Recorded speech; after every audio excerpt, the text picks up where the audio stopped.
இந்த தமிழகம் ஒளி பெற வேண்டுமென்றால், இந்த தமிழகம் ஒற்றுமையுடன் வாழ வேண்டுமென்றால் அது நம்மளால் மட்டும்தான் முடியும். அதுவும் உங்களால் தான் முடியும்.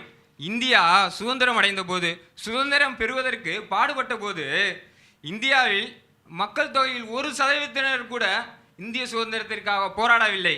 நமது கட்சியோ மிகவும் சிறிய கட்சி, புதிதாக ஆரம்பிக்கப்பட்ட கட்சி.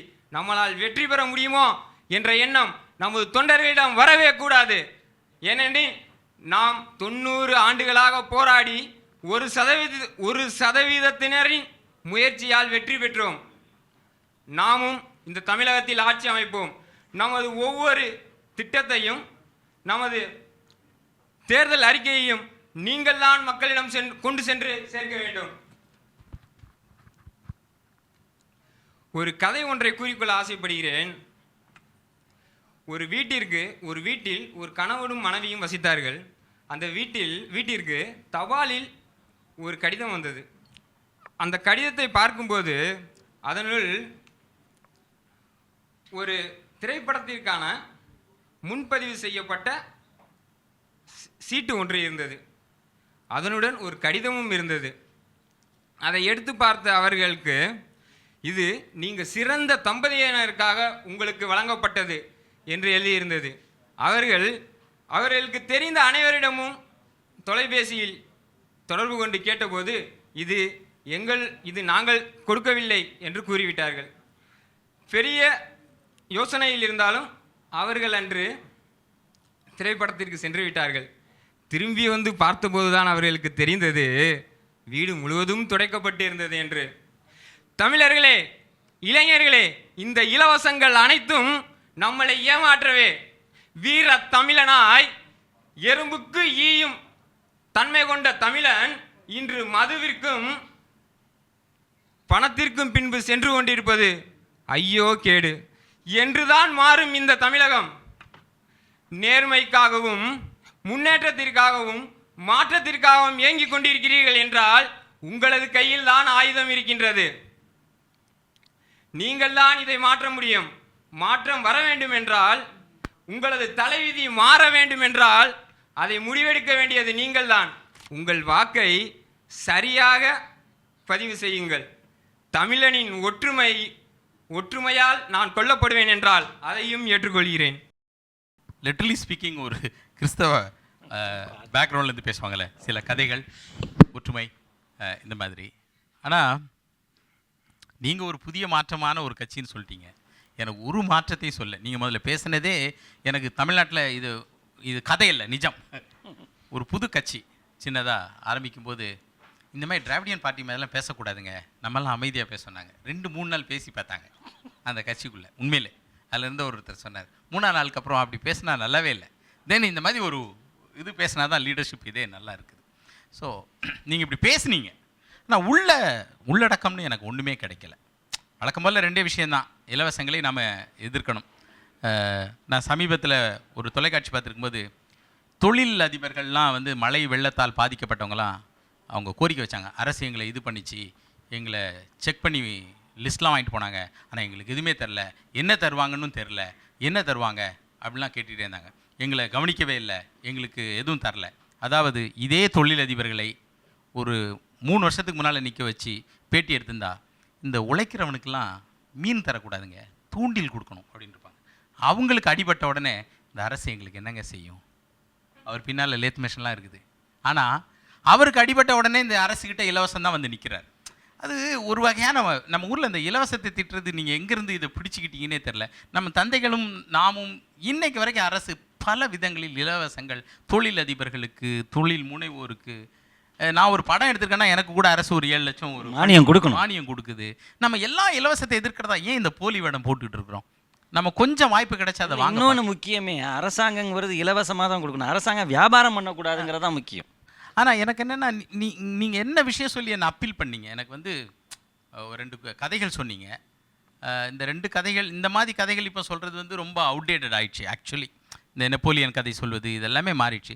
ரொம்ப யதார்த்தமான ஒரு ஒரு ஒரு பிக்சர் எனக்கு காட்டணும். நீங்கள் புது கட்சி ஆரம்பிச்சிங்கனால கேட்குறேன். புது கட்சினா இது தமிழ்நாட்டில் இவ்வளோ ப்ராப்ளம் இருக்குது, தமிழ்நாட்டினுடைய இஷ்யூக்கு நாங்கள் ஒரு மாற்று சொல்கிறோம் அப்படின்னு சொல்ல மொழிய அதே பழைய வீர தமிழம் நாங்கள் நெப்போலியன் நாங்கள் வந்தால் இலவசத்தை ஒழிப்போம் காலில் இந்த நான் என்ன சொல்ல இலவசத்தை ஒழிக்கட்டும், அது வந்து லார்ஜர் பிக்சர் பொலிட்டிக்கல் பார்ட்டிஸ் ரியலாகவே பண்ணட்டும், அதுக்கான காரணங்கள் அவங்களுக்கு தான் தெரியும். ஆனால் நம்ம எல்லாருமே சேர்ந்து இலவசத்தை ஒழிக்கிறதுக்கு நம்ம ஒரு பார்ட்டிக்கு தான் போதுமா? இலவசத்தை ஒழிச்சா அண்ணா ஓட்டு போட்டிருப்பாங்களா? நீங்கள் சொல்லுங்கள். இலவசத்தை ஒழிப்பேன்னு இன்றைக்கி எந்த கட்சியாக சொல்லுமா சொல்லுங்கள்.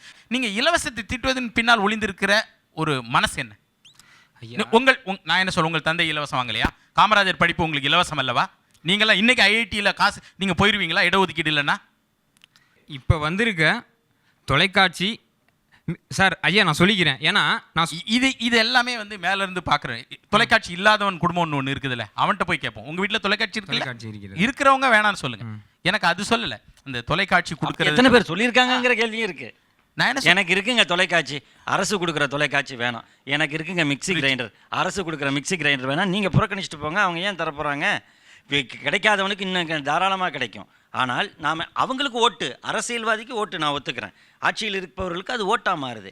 ஏன் வந்து நாம் வந்து நம்ம சொல்லக்கூடிய நமக்கு கிடைக்கட்டும், ஆனால் இலவசம் கொடுக்காது. ஐயா இலவசங்கள் கொடுக்கக்கூடாது என்பதல்ல, இலவசங்கள் வழங்க வேண்டும், சரியானவற்றிற்கும் சரியான நேரத்தில் மட்டுமே வழங்கப்பட வேண்டும். அதுதான் சரியானதுங்கிறது. எதுதான் யார் பார்த்தாலும் ஒன்று சரியானதுக்கும் சரியானவற்றுக்கும் அப்படிலாம் பொலிட்டிக்கலாக பேச முடியாது. அண்ணா நேராக சொல்லுவார், 1 ரூபாய்க்கு 3 படி அரிசின்னு. சரியான நேரத்தில் கொஞ்சம் அரிசி தருவேன்னு சொல்ல முடியாது. பொலிட்டிக்கலாக நீங்கள் எனக்கு ஒரு கன்வின்ஸ் பண்ணுறீங்கன்னா எனக்கு கதை சொல்லி கன்வின்ஸ் பண்ண முடியாது. ஃபர்ஸ்ட் நான் சொல்லிடுறேன், மாடர்ன் தமிழ்நாட்டை கதை சொல்லி முழுக்க கன்வின்ஸ் பண்ண முடியாது. ரைட்? நீங்கள் புரிஞ்சுக்கிறீங்களா? கரெக்ட் தானே? நெப்போலியன் கதையை சொல்லி இங்கே இனிமேல் ஓட்டு வாங்க முடியுமா? முடியாது. ஆனால் ஐயா ரைட். இன்னொன்று வந்து ஸ்ட்ரைட்டாக ஒரு ஸ்கீம், நான் இலவசத்தை ஒழிப்பேன், ஊழலை ஒழிப்பேன், இதெல்லாம் சுவிட்சா அப்படி கட்டணும் அப்படி இது கிடையவே கிடையாது. நீங்கள் வந்து இது ஒரு இறுக்கத்தில் இருக்குது தமிழ் சொசைட்டி நான் பார்க்குறேன். ஆனால் அந்த இறுக்கத்துக்கான தளர்வை வந்து நீங்கள் எதுவுமே யாருமே அதை சொல்கிறதில்ல. ஐயா நான் வந்து இது தேர்தலுக்கு முன்னாடி நடக்கிற கூட்டத்தில் பல கூட்டத்தில் இதுவும் ஒரு கூட்டம். ஸோ வழக்கமான என்னோட தேர்தல் அறிக்கையாகவும் இந்த கூட்டம் இருக்கிறதுக்கு நான் விரும்பலை. என் கூட்டத்தில் இது ஒரு மாறுதலாக இருக்க நான் விரும்புகிறேன். இதை தாண்டி மட்டும் பார்க்கறதுனால உங்களுக்கு வித்தியாசமாக தெரிகிறது. நீங்க என்னோட எல்லா கூட்டத்தையும் பார்த்துருந்தீங்கன்னா இது நான் சொன்ன தேர்தல் அறிக்கைகளும் நாங்கள் கூறின திட்டங்களும் உங்களுக்கு தெரிஞ்சிருக்கும். நீங்க இந்த கூட்டம் மட்டும் பார்க்கறதுனால உங்களுக்கு சரியா தெரியல. நான் என்ன சொல்றேன், இந்த இலவச ஒழிப்புங்கிற இந்த வார்த்தையை நான் வந்து 5 வருஷமா கேட்டுக்கிட்டே இருக்கேன் தமிழ்நாட்டில். இது புதுசு அல்ல. நீங்க இதை தாண்டி ஒரு புதுசா ஒன்று எனக்கு சொல்லியிருக்கணும். நீங்க கவனிங்க, லேப்டாப் தமிழ்நாட்டை கொடுக்குது, பாகிஸ்தான் வரைக்கும் இன்னைக்கு தந்துட்டு இருக்காங்க. அவங்களாம் முட்டாளா? எல்லா ஸ்டேட்டுமா? அகிலேஷ் யாதவ் நீங்கள் புதுசாக எனக்கு சொல்லுங்கள். கல்விக்கு நீங்கள் என்ன தருவீங்க? நான் வந்து பாடத்தை வந்து செய்முறையாக செய்யணும்னு தான் சொல்கிறேன். அதாவது வெறும் தியரியாக மட்டும் இருக்கிறது வந்து சின்ன வயசுலேருந்து அவங்க 11th 10th வர்ற வரைக்கும் வெறும் தியரியாக மட்டும்தான் இருக்குது. அதை ப்ராக்டிக்கலாக கொண்டு வர தமிழ்நாட்டில் நடந்த பாடத்திட்டத்தில் என்ன மாற்றம் நடந்திருக்கு? இப்போ நடந்த பாடத்தை படிச்சிருக்கீங்களா? படிச்சிருக்கீங்க ஐயா. அதில் என்ன மாற்றம் ரொம்ப நல்லா இருக்குது? உங்கள் பீரியடை விட இப்போ உள்ள பாடத்திட்டத்தில் என்ன மாற்றம் இருக்குது? ஐயா சமச்சீர் கல்வி மட்டும்தான். அதில் நான் இதே திட்டத்துலேயும் செய்முறை இல்லை.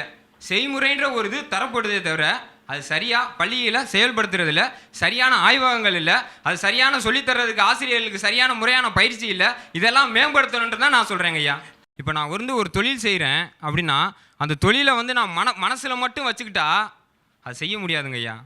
அதுக்கு தேவையான எனக்கு செயல்முறை விளக்கம் சொல்கிறது வந்து செயல்முறை கல்வி வேணும். ஆமாங்க ஐயா. அந்த திட்டம் இருக்குது, அதை சரியாக செயல்படுத்த வேண்டும். ஓகே. ஆனாலும் எனக்கு எங்கள் 2 பேருக்குமே இவ்வளோ நேரம் ஏன் விவாதம் பண்ணேன்னா, ஒரு தமிழ்நாட்டுக்கு புதுசாக வரவங்க ஒரு 2 பாயிண்ட்டை சொல்லிட்டு என்கிட்ட ஓட்டு வாங்கி, அதாவது என்னன்னா சரியா சொல்லுங்க, நான் திட்டத்தை சொல்கிறேன். இல்லை உங்களுக்கு கொடுக்கப்பட்ட டைமில் எனக்கு நீங்கள் முதன்மையாக சொன்னது இலவசம் மற்றும் இலவச ஒழிப்பு.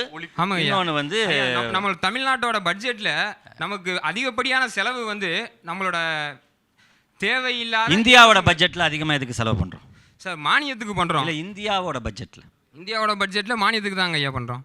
பாதுகாப்புக்கு, இராணுவத்துக்கு. ஆமாம். ஏன் எல்லா நாடோடையும் கை குலுக்கிட்டோம்னா பிரச்சனையே இல்லையே? அதை ஏற்றுக்கொள்ள முடியாது. ஏன் ஏற்றுக்கொள்ள? ஏன்னா அவங்க எல்லா நேரத்திலும் ஒரே மாதிரி இருப்பாங்கன்னு சொல்ல முடியாது. ஒரு இராணுவத்துக்கு நீங்கள் இவ்வளவு வந்து எத்தனை போர் நடந்திருக்கு? அண்மை காலத்தில் எங்கேயாவது இந்த மாதிரி பகுதிகளில் போர் நடந்திருக்கா? நடக்கலாங்க ஐயா. ஏன் நீங்கள் திரும்ப செலவு பண்ணுறீங்க? அப்போ நாட்டின் பாதுகாப்பு, நாட்டின் எல்லை பாதுகாப்பு முக்கியம்னா நாட்டு மக்களுடைய வளர்ச்சியும் பாதுகாப்பும் முக்கியம் இல்லையா? அப்போ அவங்களுக்கு என்ன தேவையோ அதை கொடுக்கணும்ல. அதுக்கு கூடுதல் செலவாகுதுன்னா இராணுவத்துக்கும் செலவாகுது. அது பெருமையாக நினைக்கிறோம் ஐயா. இது தேவையில்லாத விஷயங்கள் நீங்கள் கூறுவதை போல இலவசம். இப்போ மக்களுக்கு வந்து இலவசமாக அரிசி வழங்குறது வேணான்னு சொல்கிறேன். நம்ம தமிழ்நாட்டில் வறுமை கோட்டுக்கு கீழே இருக்கவங்களோட பட்டியலே இல்லை. தம்பி நீங்க வந்து ஒரு அரசியல் ஆர்வலர் இருந்ததுனால உங்கள்கிட்ட நான் பேசுறேன். மிடில் கிளாஸ் கூட சர்க்கரை வாங்கிக்குதுப்பா ரேஷன் கார்டு. உண்மையை பேசணும். ஆமாங்கய்யா. அதாவது ரேஷன்ல கிடைக்கிற சர்க்கரை மேல ஒரு மிடில் கிளாஸை விட்டு கொடுப்பது. ஆமாங்க. அதாவது என்ன, நான் திரும்ப சொல்றேன், இந்த இலவச எதிர்ப்பு இருக்குது இல்லையா, உங்கள் சொந்தத்துல கூட உள்ள ஒருத்தர் ஏழ்மையா இருக்கிறதுக்கு சாத்தியம் இருக்கு. ஏழ்மை எந்த நேரத்துல யாரை வேணாலும் யார் வேணாலும் ஏழையா இருக்கிறது சாத்தியம் இருக்கு. ஒரு ஆக்சிடென்ட் ஒரு குடும்பத்தை ஏழ்மைப்படுத்துங்க. இந்த ஏழைக்கு தரமாட்டேன், இந்த இலவசத்துக்கு எதிர்க்கிறவங்க அறிவாளிகளுக்கு ஓட்டு எப்போதும் கிடைக்கும். ஏழைகளுக்கு சரியான முறையில் சென்றடைய வேண்டும் என்பது சொல்றவனே பிடிக்காது. ஐயா, இலவச அரிசி மாட்டுக்கு சென்றடைகிறது. இலவச அரிசி மாட்டுக்கு சென்றடைவது எத்தனை பேருங்க ஐயா? இல்ல அது எதுக்கும் போட்டும். நான் ஒண்ணே சொல்றேன், அது வேஸ்ட் தானேங்க ஐயா. இலவசமா குடுக்குறது இலவசத்துக்கு நல்ல ரைஸ் கொடுங்கன்னு சொல்லுங்க. நான் சொல்லுது ஒண்ணே தான் சொல்றேன். ஆமாங்க ஐயா, இது இலவசங்களை மக்களுக்கு இந்த பாருங்க, நல்ல அரிசி கொடுக்கலாம் தாங்க நான் சொல்றேன். நீங்க ஒரு அரசியல் கட்சி தொடங்கன்னா சில பேர் ஒரு சில லீடர் கிண்டலா கூட பேசுவாங்க. அதுக்கு என்ன காரணம்னா, அவர் வந்து ரொம்ப ஒரு சாதாரண பாமரர் போல சித்தரிப்பாங்க. உண்மையிலே சொல்றேன், மக்களுக்கு ஒரு விஷயம் மட்டும் பிடிக்காது. ரொம்ப அறிவாளித்தனமாக ஒரு லீடர் இருந்தா அவங்களுக்கு பிடிக்காது. அறிவாளிகளுக்கு கிரவுண்ட்ல இடமே கிடையாது. அது பணக்காரர்கள் மாதிரி பார்க்கப்படுது. கிரவுண்ட் பணக்காரர்கள் எப்படி தோழமையா இருப்பாங்க? அறிவாளி இல்ல, தோழமை இருக்கணும். ஒரு தலைவனுக்கு அவன் எதிர்பார்க்கிறது தோழமை. ஆளுமையும் தோழமையும் தான் ஒரு தலைமையின் பண்பாக மக்கள் நினைக்கிறாங்க. எம்ஜிஆர் இன்னைக்கு வரைக்கும் எதுக்கு ஏழையை கட்டிப்பிடிச்சதுக்கு, விமனை கட்டிப்பிடிச்சது, அவர் யாரையும் அடிப்பாருங்க திடல்னு, கோச்சிக்க மாட்டான். ஏன்னா இன்னொரு பெண்மணியை பிடிச்சிருக்கும் போது ரொம்ப அழுத்தமா அந்த மூதாட்டியை பிடிச்சிருப்பார். இங்க நீங்க மக்களை ரீட் பண்ணுங்க. மக்களை ரீட் பண்ணாம உங்களுடைய அறிவாளித்தனத்துல காலைல இலவசத்தை ஒழிச்ச உடனே இந்தியா சரியாயிரும் அப்படின்னு சொன்னீங்கன்னா, இலவசங்களை முற்றிலுமா ஒழிக்கிறதை நான் சொல்லவே இல்லைங்க ஐயா. உங்களுடைய ஒரு கட்சியினுடைய முதல் கொள்கை இலவச ஒழிப்பு என்று சொல்வதை நான் எந்த கட்டத்திலையும் அவங்க ஐயா இலவசங்களை நான் ஒழிக்கணும்னு சொல்லல, சரியாக கொடுக்க வேண்டியன்னு தான் சொல்றேன். ஐயா ஒரே ஒரு கருத்து. தாங்க சொன்னீங்க அறிவாளிகளுக்கு வந்து இடம் இல்லை அப்படின்னு. படிக்காத மேதை காமராஜர் அறிவாளியா இருந்தனால தான் அவரால் தமிழகத்துக்கு இவ்வளோ பெரிய திட்டங்களை கொண்டு வர முடிஞ்சது. தமிழ்நாட்டில் இருக்க முதல்வர்களிலேயே அவர் மிகப்பெரிய அறிவாளியாக இருந்தனால தான் தமிழகத்தோட இவ்வளோ தூர உயர்வுக்கு காரணம் அதாங்கய்யா அப்படின்னு சொல்லிக்கிறேன். ரொம்ப நன்றி. பட் என்னால் உங்களை செலக்ட் பண்ண முடியாததுக்கு அடிப்படை காரணம் இது ஒன்று தான். ஒரு புதிய கட்சியாக வர நினைக்கிற உங்களை மாதிரி இளைஞர்கள் இந்த மாதிரி கொள்கைகளை முன்னிறுத்தாமல் தமிழ்நாடுக்கு நீடு என்னன்னு கவனித்து எங்களை மேம்படுறதுக்கான புதிய வார்த்தைகளை சொல்லணும். இது எல்லாமே மேனேஜ்மெண்ட் புத்தகங்கள் சொல்லுதுங்க. இது எல்லாமே இந்த சுய முன்னேற்ற நூல் படிச்சுட்டு மீனு கூடுன்னு சொல்கிறது.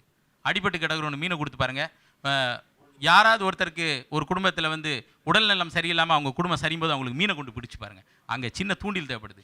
தூண்டில்களை அரசியல்வாதிகள் கவனிச்சுக்கிட்டே இருக்கிறாங்க, மீனையும் கவனிச்சுட்டே இருக்காங்க. நமக்கு வந்து அந்த நேரத்துக்கு காயம்பட்டவனுக்கு மருந்தும் பசித்தவனுக்கு உணவும் தான் முக்கியமே தவிர அப்போ நாம் வந்து தத்துவ போதனையை சொல்லிகிட்டு இருக்க முடியாது. அவ்வளோதான். பல்லக்கு சுமக்கிறன்ட்ட நீதியே பேசக்கூடாது, அவ்வளோதான். அந்த ஒரு ரீசன் அடிப்படையில் தமிழ்நாட்டில் அப்படி நடந்ததில்லை. தமிழ்நாடு அரசியல் கட்சிகள் நடக்காத ஒன்றை நீங்கள் ஒரு முன்னணியாக வச்சு ஒரு அரசியல் கட்சி ஆரம்பித்தா அதை நாங்கள் செலக்டே பண்ண முடியாது. இந்த நேரம் ரிசல்ட்டுக்கான நேரம். யார் யாரெல்லாம் வெற்றியாளர்கள், யார் யாரெல்லாம் இந்த சுற்றிலிருந்து வெளியேற போகிறாங்க? முதல்ல தேர்வு பெறாதவர்